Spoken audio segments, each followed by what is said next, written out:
कोरोनाच्या काळात खरं तर कोरोना हा काळ तुम्हाला सगळ्यांनाच माहिती आहे, खूप मोठा संकटाचा काळ होता आणि अशा परिस्थितीत माझ्या लोकांना, भागातील लोकांना माझ्या मदतीची गरज होती. कारण त्यावेळेला लोक एकमेकांना भेटू शकत नव्हते, बोलू शकत नव्हते. पण माझ्या भागात खरं तर अशी परिस्थिती आहे, लोकांच्या हातावरचं पोट असल्यामुळं तिथं चूल पेटत नाही काम केल्याशिवाय.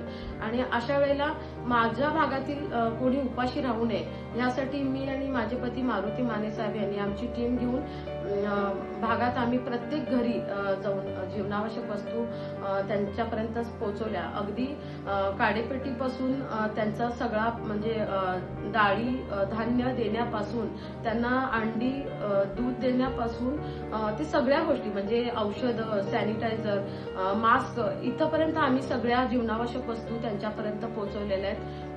हे करण्यापाठीमागे माझी एकच तळमळ आणि भावना होती की मी एक नगरसेविका हे फक्त पद मिळवण्यासाठी इथं आले नव्हते, तर आता माझ्या भागातील लोकांना माझी खरी गरज आहे हे ओळखून मी त्यावेळेला स्वतःच्या आमच्या दोघांच्याही जीवाची पर्वा न करता आम्ही लोकांच्या मदतीसाठी धावून गेलो आणि त्यावेळेला जी लागेल ती मदत आम्ही आमच्या माध्यमातून पुरवत गेलो. खरं तर तो खूपच काळ आजही आम्हाला आठवलं तरी अंगावर असे शहारे येतात. परत तो दिवस येऊ नये, पण त्या काळात आम्ही खूप चांगलं कार्य म्हणजे लोकांच्यासाठी केलंय.